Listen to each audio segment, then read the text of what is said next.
Hi guys, James at Rampant Lion Reviews again for you today with another beer review. For this one, we are going to head over to Canada once again for the first time in what feels like a good little while. Now, we're going to return to a brewery that has featured on the channel once before, albeit that appearance on the channel was actually as part of a collaboration review, so this will be the very first time I'm doing a solo brewery beer review involving these guys, and I'm really looking forward to it because I've heard very, very good things about this brewery's beer. From what I've heard, these guys are very good when it comes to the New England Hazy, whatever you want to call them, IPA style category, but they seem to do a variety of different things as well according to their Untappd, so we need to explore those a little bit going forward. But the beer we're going to have a look at today is one that I think will be very, very good. I've heard very good things about it, so needless to say, I'm very curious to see what this beer is going to have in store for us. Hopefully it's another good beer, hopefully it makes for an interesting review, and as always, I hope that you guys watching enjoy my take on this one as well. So yeah, for this review then, we are going to head to the province of Ontario. We're going to go toward the Toronto area and then out west a little bit to a city called Milton. So that means that we're going to have a look at my first full beer, I guess we could say, from Third Moon Brewing Company. So this particular beer is called Dust Made Flesh. It comes in at 8% ABV, and this is a New England Hazy Imperial Double, whatever you want to call it, IPA. So yeah, if memory serves me correctly, this beer was one that I picked up at Angry Beer in Mongkok here in Hong Kong, and they've always got a good selection of different things. They seem to get a few random breweries and stuff like this as well, so I always pop in there on the way past and just see what they've got. But I do have another two beers to look at from these guys that are a little bit heavier than this one, so I'm looking forward to those as well. But yeah, definitely cool to feature Third Moon Brewing Company on the channel for the first time in solo brewery format, and you will see a few more appearances from these guys over the next little while, and hopefully a few more going forward. It's quite cool that we have good access to Canadian breweries here in Hong Kong as well. But yeah, let's crack on with this one then and see how we go. Dust Made Flesh, 8% ABV, New England Hazy from Third Moon Brewing Company in Milton, Ontario. So, as always with my Canadian reviews, I shout out to a few of my Canadian beer tubing colleagues. You've got Mr. Lee Russell, of course, who is among the OG beer tubers here. And Redbeard is another one that I've liked. But you've got quite a few Canadian beer tubers these days off the 10th. You know, there's lots of them actually, so make sure you check those guys out and they'll keep you up to date with all the happenings in the Canadian beer scene, and I like covering it every so often because it's quite interesting. But yeah, as always with my reviews, I'll tell you a little bit about the brewery before we taste the beer. If you want to get straight to the tasting though, just fast forward. All the usual links can be found in the video description below. That's the brewery website, the link to my other reviews that I've done from Third Moon Brewing Company before, and we will be adding more to that very soon as I promised. But there's all the usual social media down there. If you want to see more reviews, do please consider subscribing to the channel. The support that you give is massively appreciated, and remember, you can go into the channel homepage and search for beer using the geography tagging system. So just go in there, use the little search bar, put in your hometown, state, county, province, whatever you like. If I've reviewed beers from the area that you search for, they will pop up. Failing that, you can check out the playlist of beers from different countries. You'll find this one in the Canadian playlist along with a number of other things, and that is being added to quite regular at the moment because we do get quite a few things from a number of the Canadian breweries. And do make sure you check out the playlist of beers from other countries as well, because there are some very interesting things on the channel these days.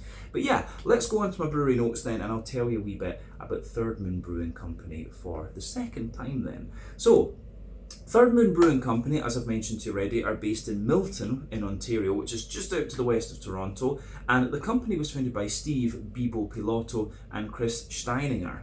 So Bibo is originally from Chicago, and he moved to Montreal to study and then on to Toronto onto Ontario, just after graduating. But he studied communications and finance, and he worked in investment and trade for a number of years. Chris, on the other hand, originally studied maths and computing science, and he comes from a background in IT and product management. So quite common for people in the finance and IT industries to actually move into brewing. It seems to be a passion that they quite often develop. But the guys were big beer enthusiasts, and they actually met through a mutual friend's Untappd meetup, and they sat opposite each other and they just sat and nerded out on beer for the whole evening apparently, and this was where their friendship was born. But they both tried to find beers from different breweries across the world, and Bibo was already an avid home brewer, and they say that they just wanted to brew the kinds of beers that they wanted to drink themselves, as is the case with many breweries that start up. But the brewery was announced in the summer of 2019, and then they opened in 2020 in the middle of the COVID pandemic. But since their foundation, they've added Jim Fay and Cole Firth to the brewing team, while Melissa Steininger also came in to take care of the operations and maintenance. But once the COVID restrictions were lifted, they opened up the tap room at the brewery, and they've been gradually upgrading the fermentation capacity of the brewery over the last few years. I couldn't actually find a figure for how many litres these guys are producing per year, but they seem to be on the up. But as of July 2024, when I'm filming this review for you, these guys have produced 365 different beers according to Untappd, and they are particularly well known for their New England hazy IPAs from what I understand. But there are a variety of different styles available from this brewery from what I've seen. So we'll look at those in a couple of future videos, I guess. But that is everything I can really tell you about Third Moon Brewing Company for the moment. If you want to learn more about these guys, you can check out the brewery website. You can follow them on Facebook and Instagram to keep up to date with all the latest goings on, and you can check out the Rate Beer, Untappd and Beer Advocate pages to learn a little bit more about all the different beers that these guys have done. So yeah, let's go on and have a little look at the beer itself. As I said earlier, this one comes in at 8% ABV. It's a New England hazy, Imperial Double, whatever you want to call it, IPA. This one is hopped with Galaxy from Australia, Citra, Mosaic and El Dorado, all of which are from the US. Galaxy is about 14% alpha acid. It's going to give you that kind of quite strong grapefruit, passion fruit, and quite a little bit of mango as well. Actually, I often find that Galaxy has a little bit of a more peachy character to it. Citra, of course, is quite similar to that, but a bit more complex. 14% alpha acid again, but quite a lot of grapefruit in there, peaches, mangoes usually, and it can give you a little bit of lychee sometimes in the West Coast IPAs, and it'll give you a wee bit more lemon limey character in New England, I find. Mosaic, 14% alpha acid again, it gives you that big tangerine note and quite a distinctive little earthy character in the green component. El Dorado is quite an interesting one, very, very passion fruity, very mangoey, but also quite pineapple-y, I think too. It leans toward those nice kind of juicy tropical fruit notes. So that's a quick rundown of the hops. I'll just like to have a little look at the artwork on this one before we open it up. This one caught my eye because of the name. I thought it sounded pretty heavy metal, but a number of the Third Moon Brewing beers really have kind of heavy metal names, and you'll see that as we review more and more of them. But yeah, Dust Made Flesh, it sounds a little bit black metal or something like that, in honesty. Plain silver top on the can there. This one is 473 millilitres, which is 1 American pint. But yeah, looks pretty nice, this one. Just black on the back actually, so they keep it quite simple, which is nice. But yeah, let's crack this guy open and see how we go. It does actually say on the front here that the art is made by Yard Wolves. So yeah, that's pretty interesting too. But yeah, I do like the Third Moon Brewing Company art. It is pretty nice. So yeah, let's get this guy out into the glass then and see what it's all about. Yeah, very curious about this one. The beers we've had from Canada in recent times have been really, really good actually. Messerim, Wood Brothers, I think there's been one or two others. But yeah, it's cool to see that we're getting some of the really good Canadian things here in Hong Kong. I guess that is, I think it's Hops Express and his bunker that a lot of these things seem to arrive in. So yeah, we're getting some good Canadian stuff. So yeah. Anyway, you can see this beer's poured pretty much as you would expect of the style. I think we've got about 80% of the beer out and into the glass, but yeah, about a finger, or just over a finger of a frothy, I would say kind of cream coloured head there. Small bubbles sitting on the surface of the liquid, a few bigger ones going further up toward the surface of the head there, but I'll just like to have a wee look at that there as well. But yeah, you can see kind of foamy on the bottom and a bit more kind of soapy the further up the head that you go. But the colour of this one, I think on the camera it's appearing a little bit richer and yellow than it actually is. This one, the colour of this one kind of reminds me a little bit of peach juice. I always like comparing New England IPA appearance to different fruit juices because that's just what they remind me of. But yeah, this one's actually, in a sense, it's got a bit of bright yellow in the middle, but at the edges it's actually kind of more of a peach juice type colour. But yeah, remember the colour of your beer depends on a few different things. One, the type of malts that you use. This goes a long way to determining your EBC rating. Two, length of your wort boil is also going to play a role, because the longer you boil the wort, the more the sugars caramelise, and thus you get a darker colour of beer. Any barrel aging that you do or adjuncts that you put into the beer will affect the colour as well, but you don't often have to care about that when it comes to the New England hazy IPAs, or any IPA apart from fruit IPAs for that matter. But yeah, the level of haze on this one is kind of what you would expect for an 8%er. Leaning, I don't know if it's really leaning toward that soupier and gloopier sort of thing. It's not the most opaque one I've come across at this sort of ABV and things, but remember, it's the oat content, wheat content, and to a degree what yeast you use that will determine the haziness of your New England IPA. That can vary from brewery to brewery and even beer to beer. Not much in the way of visible carbonation with this one, just one or two big bubbles on the side of the glass and a few little ones going up toward the bottom of the head, which is of course starting to fade away a little bit. But yeah, don't think we need to say any more about the appearance of this one. Let's have a wee look at the aroma and see what this beer is going to have in store for us.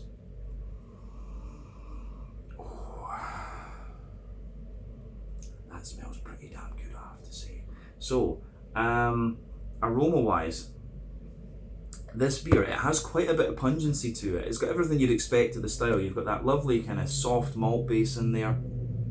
You've got a nice, the green component in this one is particularly bright, I would say. These beers I know are pretty fresh actually. And you've also got that nice, just juicy, fruity character to this one. Very tropical leaning, actually, which is what you'd expect with Galaxy, Citra and El Dorado involved. You just got that wee bit of citrusy note, I guess, from the Mosaic too. But let's break the aroma down on this one and describe it a wee bit more in depth.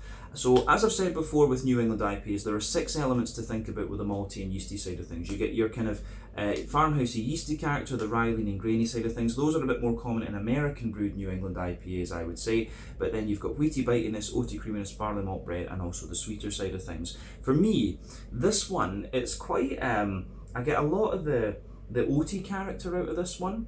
You can smell the soft oats in there. There is a wee bit of wheaty bitiness to this as well, which is quite interesting, because I've often found that European wheat is quite bitey, whereas, you know, New England North American, wheat is a little bit softer actually. So that's something that I'm wondering about this beer. But yeah, as I say, I get a lot of oats in this one. American oats are a little bit drier, I think, than European oats as well. European oats are a bit more creamy, so you can smell a bit more oaty dryness in this beer. But of course, you've got lots of white bready character from the barley malt. The wheaty bitiness is at the back of the nose. The soft oaty characters in there. Good little bit of you get a bit of that kind of white bready bread crust in there for sure. There's little touches of wood, maybe at the back of the nose, like a little hint of cracker or something like that. But yeah, lots of fluffy, fresh white bread. You can smell the denser white bread from the wheaty side of things, like I said. There's a little bit of sweetness in there. You do get a bit of that kind of Werther's Original butter candy, butterscotchy character coming out of this beer, which I do really quite like, in fact. So yeah, the way that this beer goes together on the malty side of things, I think is really nice. Yeah, fresh white bready bread crust, a little bit of woodiness, bit of cracker, all the white bready character, and the oats. I think this one is going to be quite an oaty leaning New England IPA, but I've got a feeling that when we actually taste this one, we might end up getting quite a little bit of wheat in the flavour as well. Probably going to have quite good balance, I would say. And as I say, there's a little tiny touch of, like, you know, McVitie's digestive biscuit or whatever. I'm not sure how good a descriptor that is for Canadians that will watch this video, but yeah, that does come across really, really nicely in this one. But the more you smell of this one, the more you're going to get that wheaty character out of the malt base. I think that's really, really nice. Yeah, the other thing to remember with New England IPAs is that you can use the oatiness in these beers as a rough indicator of how fresh the beer is. Essentially, the creamier the oats are, the fresher the beer is, the older they are, the drier they are. It works a bit better with the European New Englands, I would say, because the American oats, I think, North American oats are naturally drier and more kind of porridgey in their nature. So maybe it doesn't work quite as well with the North American stuff, but still, you can smell that this beer is pretty damn fresh actually. The green component gives you a good idea of that. So yeah, I think we've covered what we need to say about the malty and yeasty side of this one, which I think is really nice. Let's move on to the green component then, and the fruity side of things. So for me, there's a little bit of earthiness in there at the back. That's going to come from the Mosaic most likely out of these 3 hops. or these 4 hops that are in this one, sorry.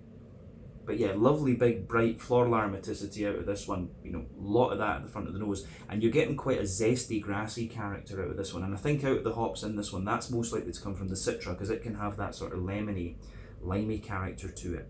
But one of the things you need to remember about hopping in IPAs is that there are 3 different kinds of hoppings you can do. You can do early addition, which takes place in the first hour of the wort boil.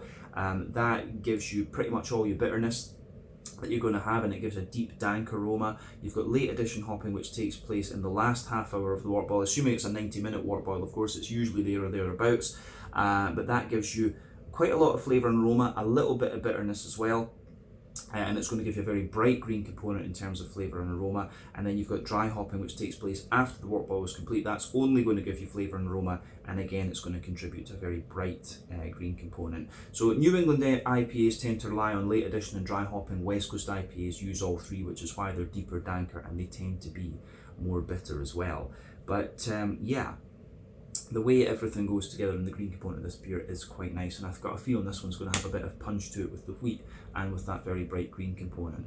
But yeah, the aroma, this is great. So let's have a wee look at the fruity side of things then, because it does smell lovely, this. I'm really looking forward to it.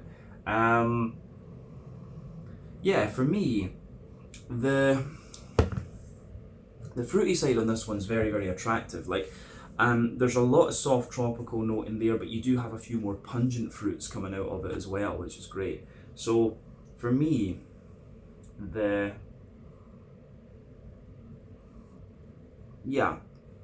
you've got a nice little bit of kind of juicy peach in there, which is going to come, I think, from the Citra and from the Galaxy in this one. So there's not too much of the pungent grapefruit, although I have a feeling just from the sort of aromas that are coming out. So I've got a feeling we'll get some grapefruit out of this beer in the actual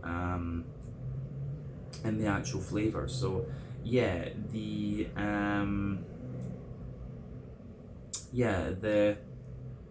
peachy there's a big juicy peachy note to this one.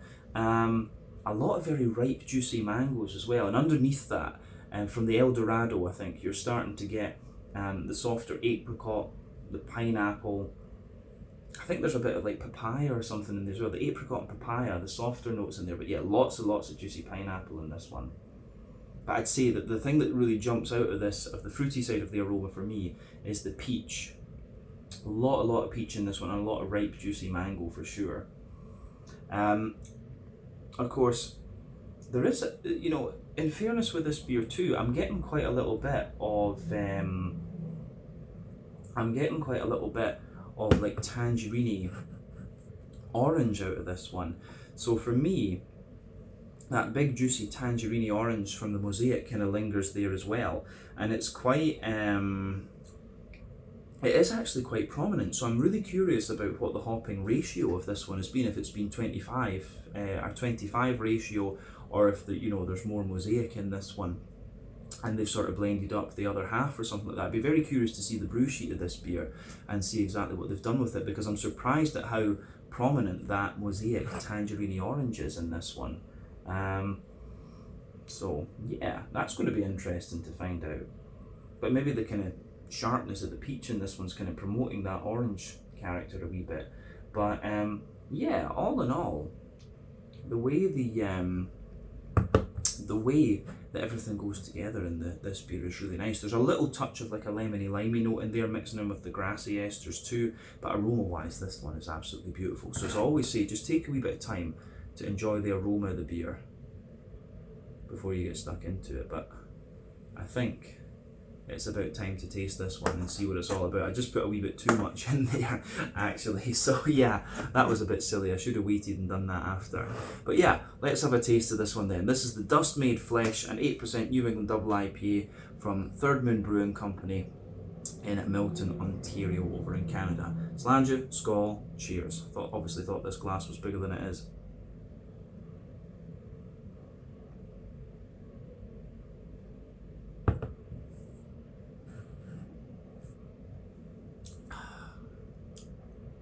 Yeah, that's pretty damn good actually. Very oaty, as I thought it was going to be. but it doesn't it actually doesn't have so much of the wheaty bitiness that I thought it might. There's a little bit of it, but yeah, not overly much. So actually it's a very, very soft New England IPA, this one. That's really interesting.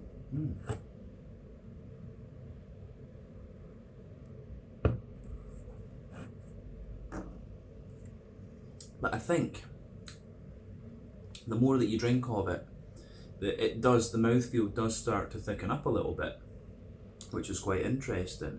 So yeah, interesting stuff for sure. So let's see, how do we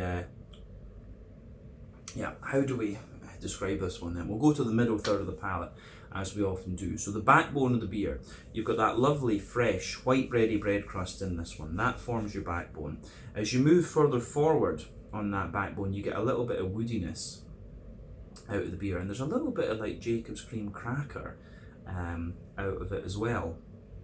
And that kind of lingers into the aftertaste. Yeah, the bread crust, the wood, and the kind of crackery sort of notes, they do linger there into the aftertaste too. But yeah, above that, you've got a nice little bit of a kind of wholemeal brown bready type character coming out of this one.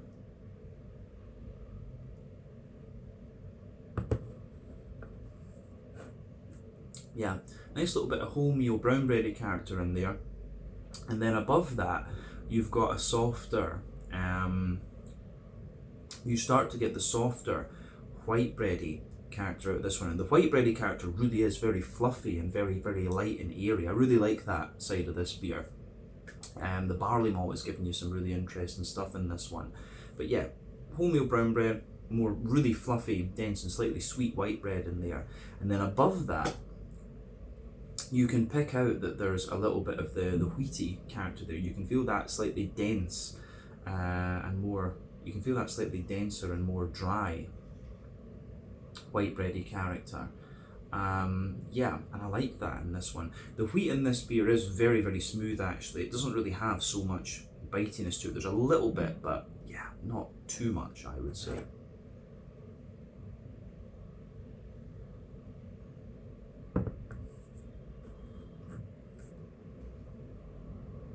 So yeah, for me, the white bready character in this one is really nice and just lingers there into the aftertaste. But above that, above the wheaty character, you start to get the white, the kind of oaty character out of the beer, and the oats do show you a little bit more creaminess into the beer the further you get into it. So if you go down that middle line of your tongue, in the middle third of your palate, you're getting you are getting a little bit of a denser, creamier oaty side of the beer. But then as you move further out toward the edges of your palate, you can feel the oats just gradually dry out actually.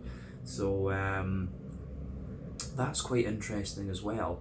But this beer is very fresh, as I say. I think it had the canned on date on the bottom. Oh, it says, actually, it just says all we are is dust in the wind. It doesn't have the canned on date. But yeah, I like that. So for me, this beer, it doesn't have so much of a kind of sweet element to it. I mean, if you go to the dead centre of your palate in that oaty layer, there's a little bit of the Werther's Original butter candy, butterscotchy sort of thing going on, but really not too much.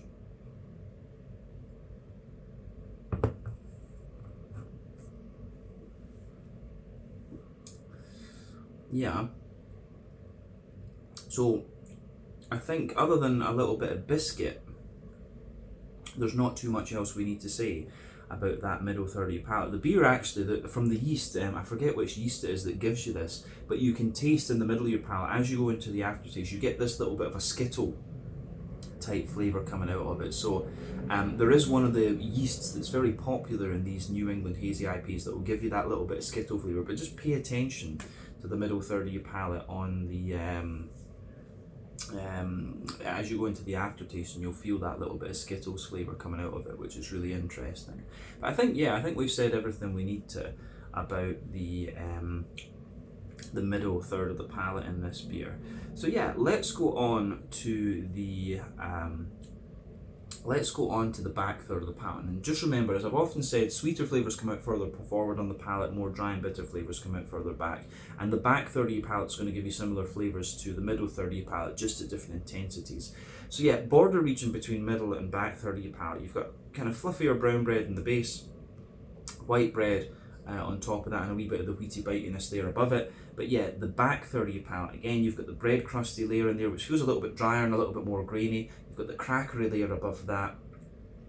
And then yeah, you've got the brown bready layer, which feels a little bit lighter and more airy, a little bit taller, a little bit drier. The white bready layer above that, which feels nice and lighter and more airy as well, and a wee bit drier. And then you've got the wheaty bitiness that comes out of that as well. So yeah, I think the wheaty bitiness there on the back third of the palate is a little bit more apparent, but still the wheat is quite smooth in comparison to what you'll find with European wheat, I would argue. But yeah, on top of all of that, you get the yeasty side of the beer. So let's have a wee look at that yeasty character in this one.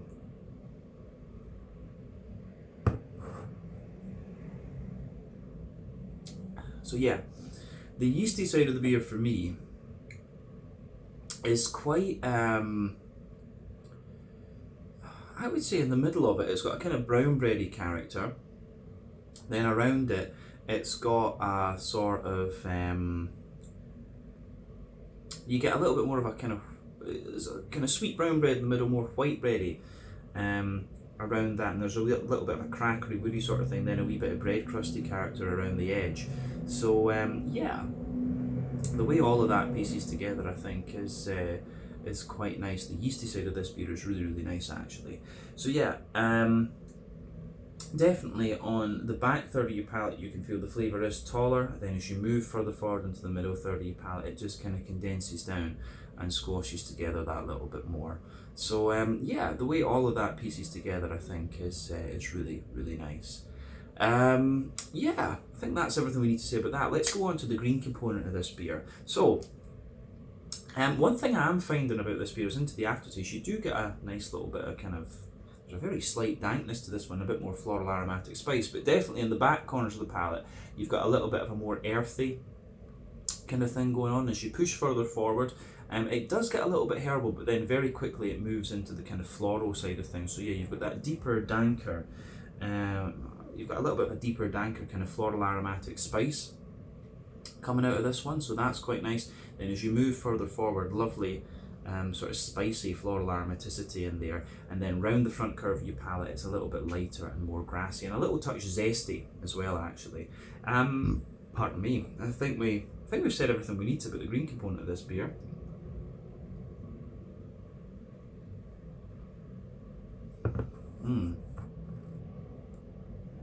But yeah, let's look at the front third of your palate and the fruity side of things. I'm finding this beer is getting a bit more kind of zesty and punchy the more that I drink of it as well. But yeah, front third of your palate then, the border region between front third and middle third of your palate. Again, you get a little bit of the bready build-up in there, a wee bit of brown bread in the base, the white bread on top, and a wee bit of the wheaty character above it. And then yeah, the base of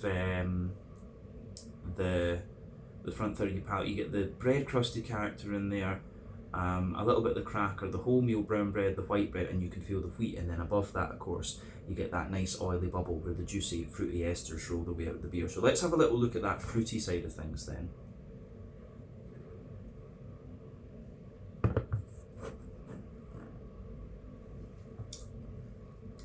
So yeah,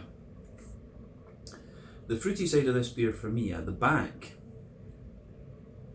of that front third of your palate, there is a little touch of grapefruit in there, but I don't find it overly pungent, in all honesty. I don't really find that pungent, but both the Citra and the Galaxy are going to give you some of that. So there's a wee bit of grapefruit in the base there, but yeah, in front of that, you've got a lot of peach. And the peach, I don't find, the peach is a bit more pungent in the aroma, I think, than the actual flavour of the beer, which is interesting.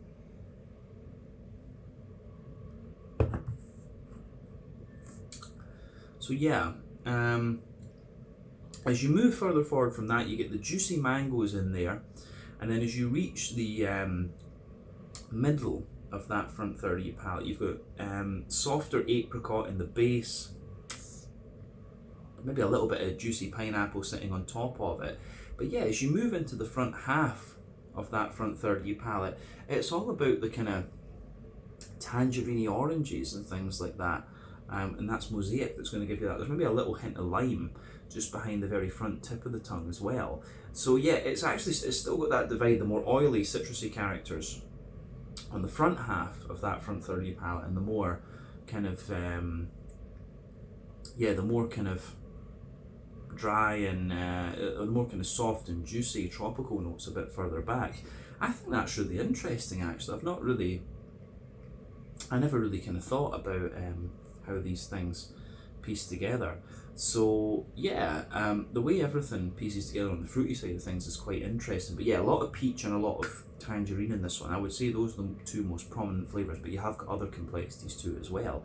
All in all, a really interesting New England double, this one.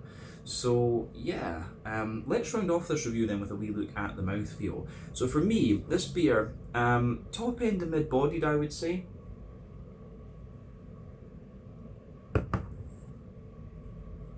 Yeah, top end and mid-bodied. The carbonation's very, very smooth in this one actually, and it has a little bit of that mix of, it's got a mix of creamy and it's more of a creamy mouthfeel almost. I think that is fair to say with this one. I'm finding this one for a double IPA, I feel that it's a little bit light, but I have to remember over the last few weeks I've been reviewing a lot of stouts and sours and stuff like this, so maybe my perception of mouthfeel has been a bit skewed these last few weeks. I had my friend visiting, so we were drinking some really, really big stuff that I'd saved up. So I think you'll have probably seen those videos at the time that this one publishes. But yeah, the pardon me, the mouthfeel of this one for me is top end and mid-bodied. The carbonation is quite smooth in this, as I said.